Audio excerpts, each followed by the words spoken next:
یہاں جگہ ہے جو لوگ کھڑے ہیں سامنے آ جائیں. واپس جانے کو نہیں کہا بھائی ہماری بات سن لو آ کر بیٹھ کر سامنے. ایسی کیا ناراضی ہے؟ جو طلبہ ہیں وہ بھی آگے آ جائیں. سبحان اللہ. ادھر بھی جو لوگ کھڑے ہیں سکون سے سننے آ کر بات. میں بہت بڑا مقرر نہیں ہوں، زیادہ پریشان نہیں کروں گا، میں فکر رہے. ایک گزارش ہے ذرا آواز کم کرو گے. ایکو بالکل بند کر دو. مائک والے کہاں ہیں؟ ایکو بالکل بند کر دو، بالکل بند. بیس بھی ہلکا رکھو تاکہ بات سمجھ میں آئے. دیکھو اب سمجھ میں آ رہی ہے. بات پہنچانا مقصد ہے، گونج یا شور مقصد نہیں ہے. ایک گزارش یہ ہے کہ اگر آپ لوگوں میں سے کوئی بھی بات کرے گا تو پھر ہماری بات رک جائے گی. فی الحال ہمارے بولنے کا نمبر ہے آپ کے سننے کا، تو کوئی بات نہ کرے.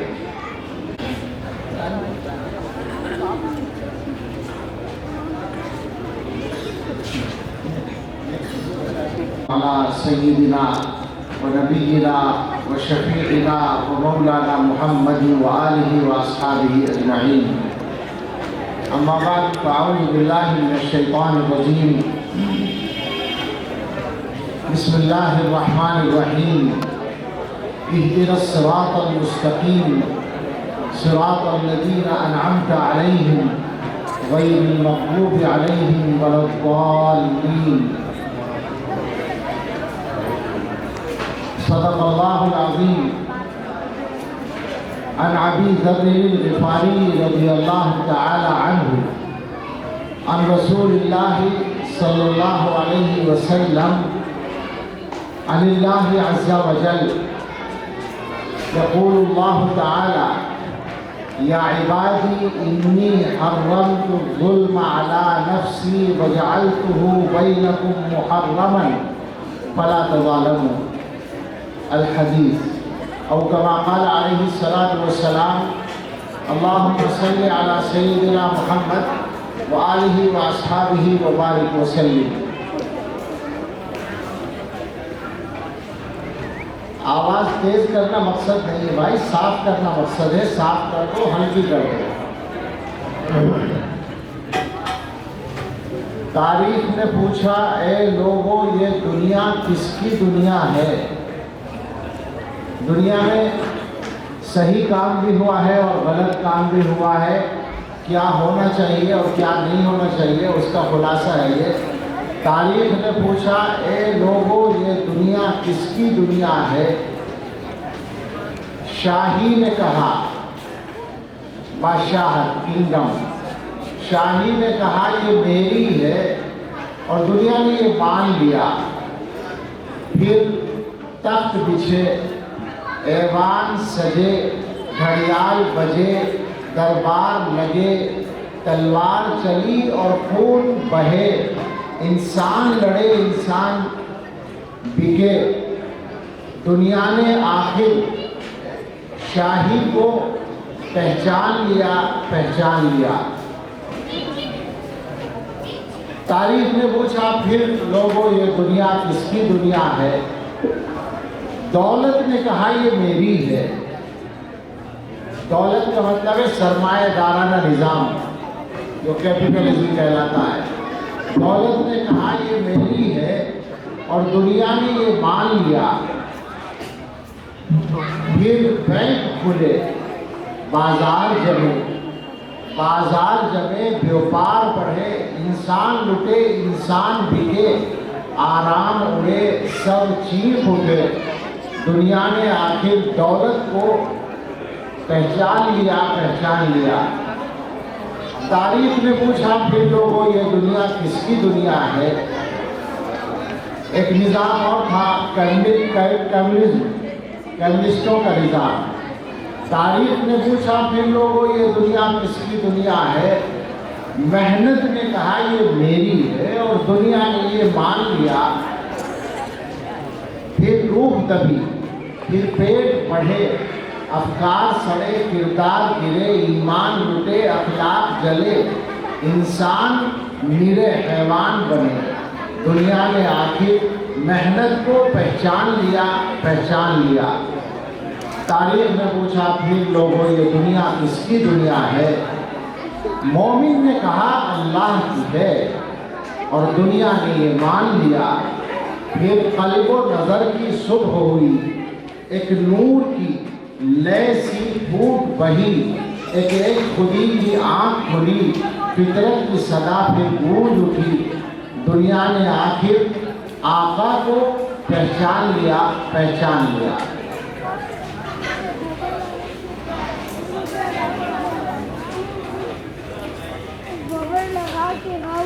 اللہ تعالیٰ کا شکر ادا کرتے ہیں کہ اس باوقار ادارے کے اجلاس میں شرکت کی سعادت حاصل ہے، اور اپنے بزرگ اس ادارے کے سربراہ محترم جناب ڈاکٹر ثناء اللہ صاحب دامت برکاتہ کی زیارت و ملاقات کا ایک بار پھر موقع ملا ہے۔ اس وقت ظاہر ہے کہ یہ مدرسے کا جلسہ ہے، اور ہم لوگ مدرسوں کے مولوی ہیں، تو باتیں اسی طرح کی ہوا کرتی ہیں عام طور پر، لیکن اس زمانے میں ہم مسلمان جس قسم کے حالات سے گزر رہے ہیں، ان کو اگر یہ کہا جائے کہ وہ نارمل حالات نہیں ہیں بلکہ ایمرجنسی جیسی صورتحال ہے، سیاسی ایمرجنسی مراد نہیں ہے، میں تو حکومت کو نہیں کہہ رہا ہوں، مسلمانوں کے اپنے حالات کے اعتبار سے ایسا مرحلہ ہے جسے بہت جلدی صحیح رخ پر آ جانا چاہیے۔ اس کا یہ تقاضا ہے کہ ہم لوگ جب بھی جمع ہوں، جہاں بھی مل بیٹھنے کا موقع ہو، تو ہم کچھ ایسی ضروری باتیں کر لیں جن سے ہمیں اپنے اور ملت کے حالات کو بہتر بنانے میں مدد ملے۔ یہ بات آج کے زمانے میں سارے مسلمانوں تک پہنچانا ضروری ہے، اور حقیقت میں پہنچی ہوئی بھی ہے، مگر غفلت کا بہت بڑا پردہ پڑا ہوا ہے۔ وہ یہ کہ اس دنیا میں ہمارا ہر مسلمان کا جو اصل مشن یا منصوبہ یا اصل مقصد و منزل ہے، وہ دنیا کے اندر ایمان کی سلامتی کے ساتھ زندہ رہ کر اور ایمان پر مر کر اللہ کے یہاں جا کر جنت تک پہنچنا ہے۔ شاید اس میں کسی مسلمان کا اختلاف نہیں ہوگا۔ اور ساتھ میں دوسری جو حقیقت ہے وہ یہ ہے کہ اللہ تعالیٰ نے اپنی حکمت و مصلحت کے تحت دنیا میں جب ہمیں بھیجا تو ہمارے ساتھ ایک ایسی طاقت کو بھیجا جس کا مشن زیادہ سے زیادہ انسانوں کو دوزخ میں پہنچانا ہے، جہنم میں پہنچانا ہے۔ یہ دونوں باتیں قرآن سے ثابت ہیں، آپ حضرات جانتے ہیں۔ ان کی آیات اور تفصیلات بیان کرنے کا موقع نہیں ہے، یہ بالکل مسلمہ مضامین ہیں۔ اب ہو یہ رہا ہے کہ اس زمانے میں شیطان کے وہ جو دوسری طاقت ہے، اس کا نام سب کو معلوم ہے، ابلیس نام ہے، شیطان نام ہے۔ اس کے جو کارندے ہیں جن کو خود قرآن میں شیطان کہا گیا ہے، میں یہ بات آج کل بار بار پہنچاتا ہوں کہ قرآن کریم سے یہ بات صاف لفظوں میں معلوم ہے کہ شیطان دو قسم کے ہیں، ایک شیطان کی برادری کے، ایک ہماری برادری کے۔ قرآن میں ہے وَكَذَلِكَ جَعَلْنَا لِكُلِّ نَبِيٍّ عَدُوًّا شَيَاطِينَ الْإِنسِ وَالْجِنِّ۔ پہلے ہی سے ہم نے اسی طرح سے ہر نبی کے لیے کچھ دشمن بنائے ہیں جو شیاطین ہیں، انسانوں میں سے اور جنات میں سے۔ اور جو دنیا کے حالات ہیں، میرے جیسے ناقص معلومات والے آدمی کو جتنا پتا ہے، اس کی روشنی میں آج کل میں یہ کہا کرتا ہوں کہ شیطان کے انسانی نمائندوں نے یعنی انسانی شیاطین نے شاید اس زمانے میں اپنا کام اتنی مضبوطی سے پکڑ رکھا ہے کہ جناتی شیطان تو شاید آرام کر رہے ہوں، انہیں زیادہ محنت کی ضرورت باقی نہیں رہی۔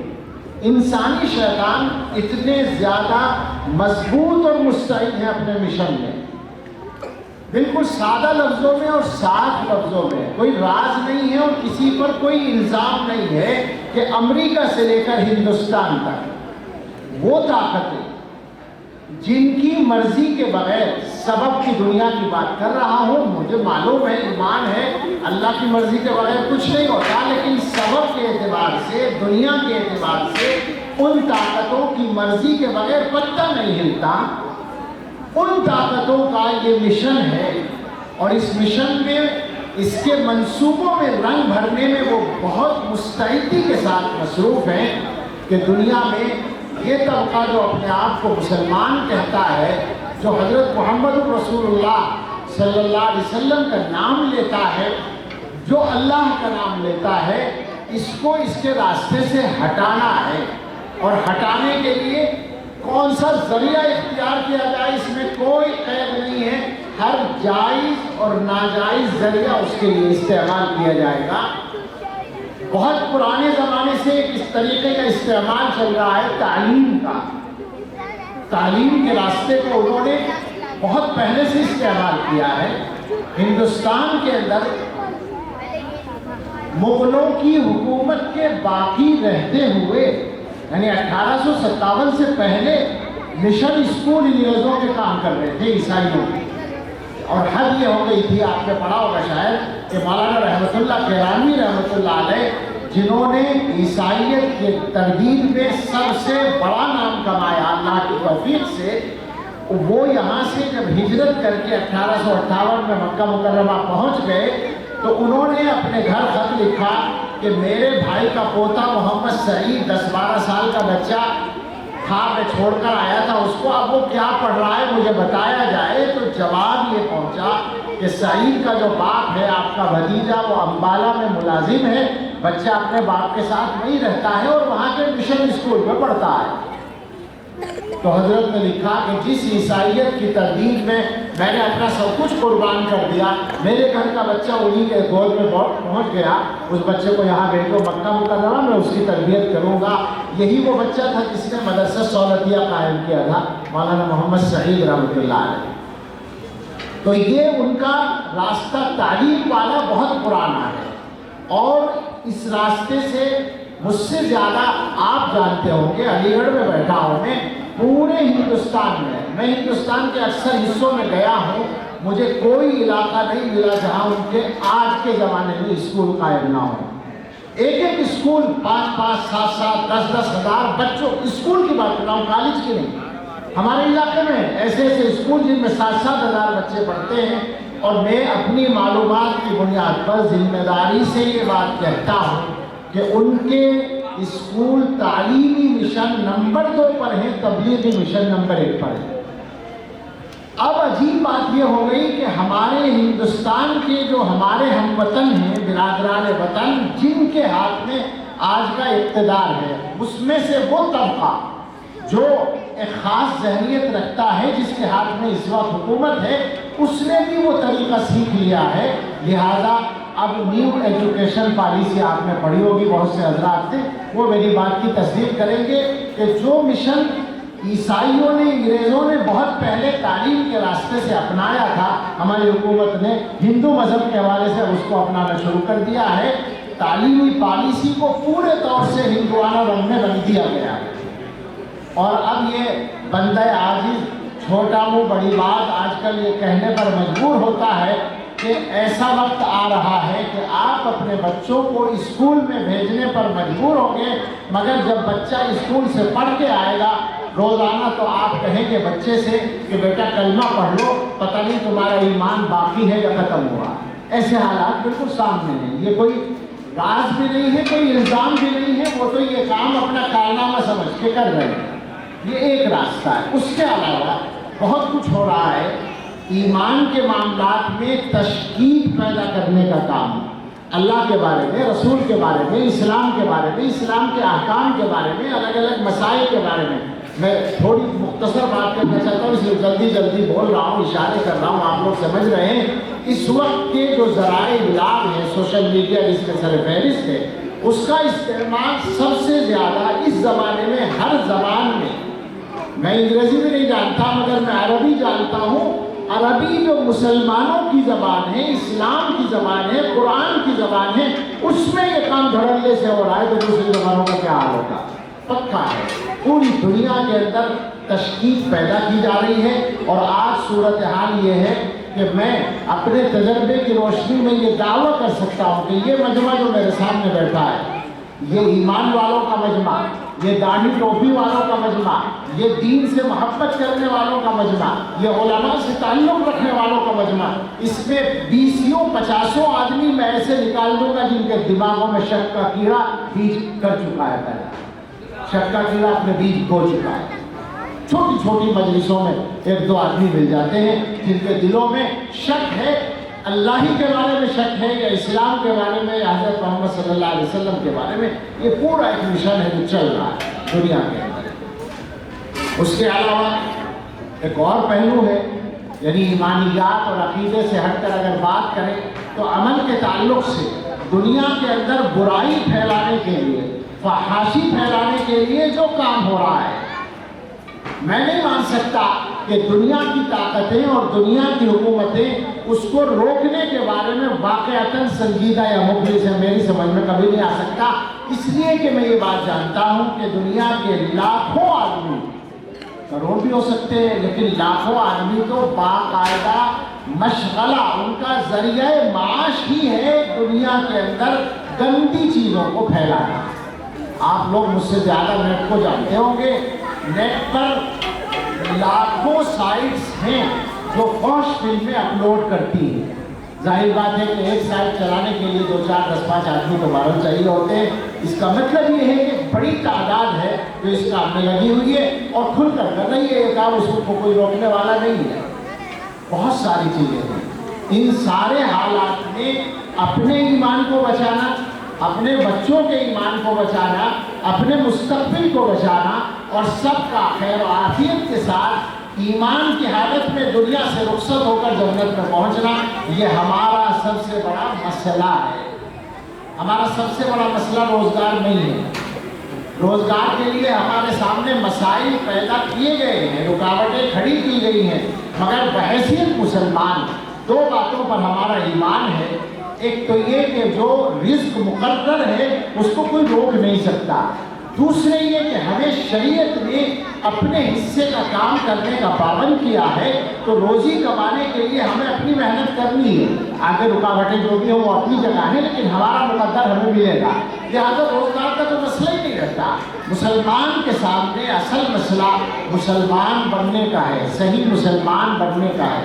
اس وقت کے جو حالات ہیں، ہم اپنے ملک کے حالات سے زیادہ واقف ہیں، اور ہم یہ کہہ سکتے ہیں کہ دنیا کے ملکوں میں شاید اتنی بڑی آبادی مسلمانوں کی اب شاید کہیں اور نہ ہو، اتنی بڑی آبادی کا جو حال ہے، بے شک کچھ جگہوں پر آپ کو دینی بیداری بھی نظر آتی ہے، کچھ جگہوں پر آپ کو نمازیوں کی کثرت بھی نظر آتی ہے، کچھ جگہوں پر آپ کو اللہ والے چہرے بھی دکھائی دیتے ہیں، لیکن جو سچائی ہے وہ یہ ہے کہ 90% سے زیادہ مسلمان نماز سے دور ہیں، 90% سے زیادہ مسلمان قرآن پڑھے ہوئے نہیں ہیں، اور آج کے زمانے میں آبادی کے اعتبار سے نشے کا تناسب مسلمانوں میں ہندوؤں سے زیادہ ہے۔ نشے کا معاملہ بہت برا حال ہے، ہم آپ کو بتا نہیں سکتے، اور کیا بتائیں گے آپ خود جانتے ہیں، لیکن جو ہم سے کچھ چیزوں کے لیے، دعا کے لیے یا مشورے کے لیے رابطہ کرتے ہیں تو بعض میسج پڑھ کر ہم کاٹ جاتے ہیں، سچ بتاتے ہیں۔ لڑکیاں میسج کر دیتی ہیں بعض مرتبہ، اور ان کا میسج پڑھ کے گھبراہٹ ہونے لگتی ہے، رونا آنے لگتا ہے، آخر کریں تو کیا کریں۔ اس کے علاوہ پورے ہندوستان کے اندر مسلمانوں کے گھروں میں جو سودی قرضے کا ایک جال بچھ گیا ہے، میرا دماغ کام نہیں کرتا کہ اس مصیبت سے ہندوستان میں مسلمانوں کو کیسے نکالا جا سکے گا۔ اچھا، یہ سارے کام ٹھیک ہو سکتے ہیں؟ مگر مسئلہ کیا ہے کہ جن کو کرنا ہے وہ بھی صحیح بات یہ ہے اپنی جگہ پہ نہیں کھڑے ہیں. یہ معاف کیجیے گا جہاں میں بول رہا ہوں آپ سب سمجھ رہے ہیں، وہ سارے طبقے جو دینی معاملات کے ذمہ دار ہوں، وہ مدرسے والے ہوں، مسجدوں والے ہوں، خانقاہوں والے ہوں، تبلیغ والے ہوں، یہ جتنے بھی دینی کاموں کے ذمہ دار ہیں موجودہ وقت میں 100% جس جگہ ہونا چاہیے وہاں نہیں ہے. ہم سب کو اپنے آپ کو بدلنا پڑے گا تب معاملہ ٹھیک ہوں گے. یہ بات ہمیں سب کو یاد رکھنی چاہیے کہ اللہ کی ذات بے نیاز ہے، اللہ کا دین بے نیاز ہے. اللہ تعالیٰ ہمارے محتاج نہیں ہے اپنے دین کا کام کرنے کے لیے، نہ کسی عالم کے محتاج، نہ کسی پیر و فقیر کے محتاج، نہ کسی امیر تبلیغ کے محتاج، نہ کسی مالدار کے محتاج، کسی کے محتاج نہیں اللہ تعالیٰ. جس سے اللہ تعالیٰ کام لے یہ اس پر اللہ کا احسان ہے. لہذا بہت صاف لفظوں میں یہ بات ہے کہ جو صحیح کام کرے گا اس سے کام لیا جائے گا، جو صحیح کام نہیں کرے گا اسے ہٹا دیا جائے گا. اس کے کام کا نتیجہ ختم کر دیا جائے گا، رزلٹ بند ہو جائے گا، نافعیت ختم ہو جائے گی. میں اس بات کو ذرا الفاظ بدل کر اور کہنا چاہتا ہوں کہ ہمارے کرنے کے جو کام ہیں وہ بہت سے کام نہیں ہو پا رہے ہیں اس لیے کہ بہت سے ایسے کاموں میں ہم لگے ہوئے ہیں جو نہ کرنے کے.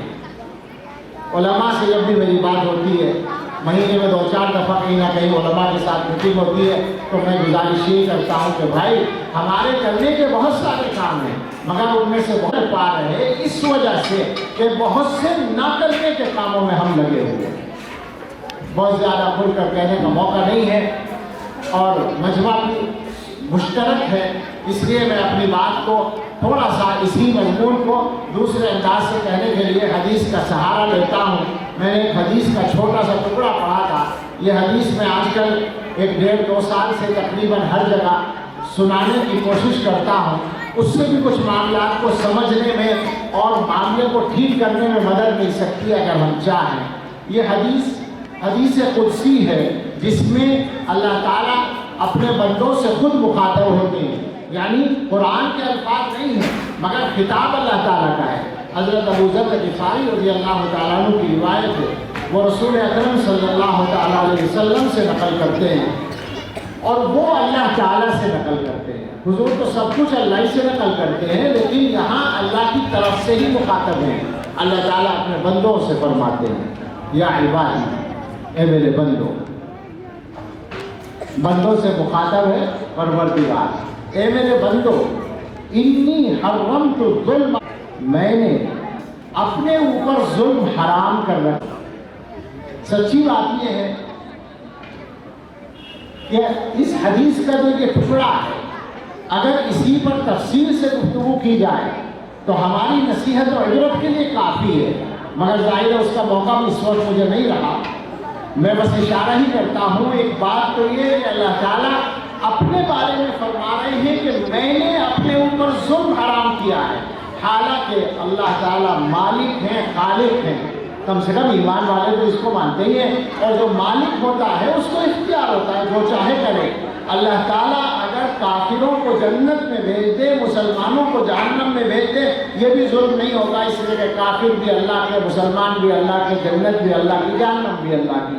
مالک اپنی جس چیز کو چاہے جہاں رکھتے، یہ واقعہ ہے. لیکن چونکہ اس کو انسان ناانصافی سمجھیں گے، ظلم سمجھیں گے، اللہ نے کہا میں یہ نہیں کرتا. ان اللہ لا یظلم مثقال ذرہ، ایک ذرہ برابر بھی ظلم نہیں کرتا. لیکن اس کے بعد اللہ تعالیٰ یہ فرماتے ہیں جب میں خالق کائنات ہو کر، قادر مطلق اور مختار کل ہو کر ظلم نہیں کرتا تو تمہیں کیسے اختیار ہو جائے گا ظلم کرنے کا. وَجَعَلْتُهُ بَيْنَكُمْ مُحَرَّمًا فَلَا تَظَالَمُوا، آپس میں دوسرے پر ظلم نہ کرو. اسی کی بات کر رہا تھا میں کہ اگر مثالوں سے اس کی تشریح کی جائے، گھر والوں کا گھر والوں کے ساتھ ظلم، شوہر کا بیوی یا بیوی کا شوہر کے ساتھ، اولاد کا ماں باپ یا ماں باپ کا اولاد کے ساتھ، بھائی کا بھائی کے ساتھ، پڑوسی کا پڑوسی کے ساتھ، کاروبار کے ایک پارٹنر کا دوسرے پارٹنر کے ساتھ، ایک ادارے کے ذمہ دار کا اپنے ماتحت کے ساتھ، اور اس کا برعکس ماتحت کا ذمہ دار کے ساتھ ہم سب ظلم کر رہے ہیں اپنے اپنے جہاں جس کو موقع ملتا ہے۔ ماتحت بھی ذمہ دار پر ظلم کرتا ہے اور اس کو الٹا دونوں طرح ہوتا ہے۔ اسی طرح سے غریب کا امیر کے ساتھ اور امیر کا غریب کے ساتھ دونوں کا ظلم، حاکم کا محکوم کے ساتھ، محکوم کا حاکم کے ساتھ، انسانوں کے جتنے طبقے آپ سوچ سکتے ہیں سوچتے چلے جائیں اور ہر ایک کے رویے پر غور کرتے چلے جائیں، سچی بات یہ کہ دماغ روشن ہو جائے گا، سمجھ میں آ جائے گا کہ ظلم کی کتنی انتہا ہم انسانوں نے کر رکھی ہے، اور شاید یہی بنیاد ہے ہمارے بے سکون ہونے کی۔ آج کی زندگی میں جو سکون نہیں ہے وہ اسی وجہ سے ہم نے جو لوگ انصاف پر قائم ہیں وہ سکون کی زندگی گزارتے ہیں، آج بھی گزارتے ہیں۔ جو انصاف سے ہٹتے ہیں وہ بے سکون ہیں۔ تو یہ ایک مستقل مضمون ہے، ہمیں یاد رکھنے کی ضرورت ہے۔ وَجَعَلْتُهُ بَيْنَكُمْ مُحَرَّمًا فَلَا تَظَالِمُوا۔ اس کے بعد باری تعالیٰ نے تھوڑا سا اپنی شان کا اظہار کیا تاکہ بندے کچھ سمجھیں۔ فرمائے کہ یا عبادی کلکم ضال الا من ہدیتہ فاستہدونی اہدکم، تو مجھ سے ہدایت مانگو میں تمہیں ہدایت دوں گا۔ یا عبادی کلکم جائع الا من اطعمتہ فاستطعمونی اطعمکم، اے میرے بندو تم میں سے ہر ایک گمراہ، تم میں سے ہر ایک بھوکا ہے سوائے اس کے جس کو میں کھلاؤں، مجھ سے مانگو میں تمہیں کھلاؤں گا۔ یا عبادی کلکم عار الا من کسوتہ فاستکسونی اکسکم، اے میرے بندو تم میں سے ہر ایک برہنہ ہے، بے لباس ہے سوائے اس کے جسے میں لباس پہناؤں، مجھ سے لباس مانگو میں تمہیں لباس دوں گا۔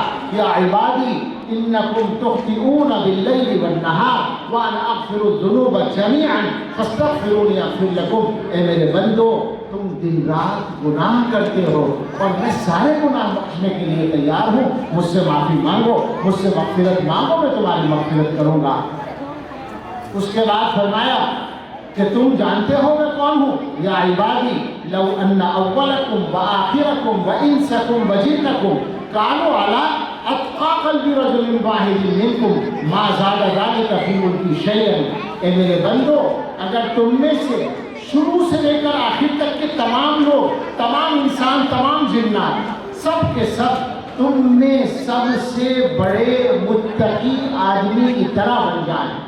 محدثین کہتے ہیں حضرت محمد صلی اللہ علیہ وسلم کی طرح سارے انسان، سارے جنات اتنے بڑے اللہ سے ڈرنے والے بن جائیں جیسے حضور صلی اللہ علیہ وسلم، سارے انسان اتنے بڑے عبادت گزار بن جائیں، اتنے متقی بن جائیں۔ باری تعالیٰ فرماتے ہیں ما زاد ذلک فی ملکی شیئا، اس سے میری بادشاہت میں کوئی اضافہ نہیں ہے، میں جتنا بڑا ہوں اتنا ہی رہوں گا، پہلے سے میں بڑا ہوں۔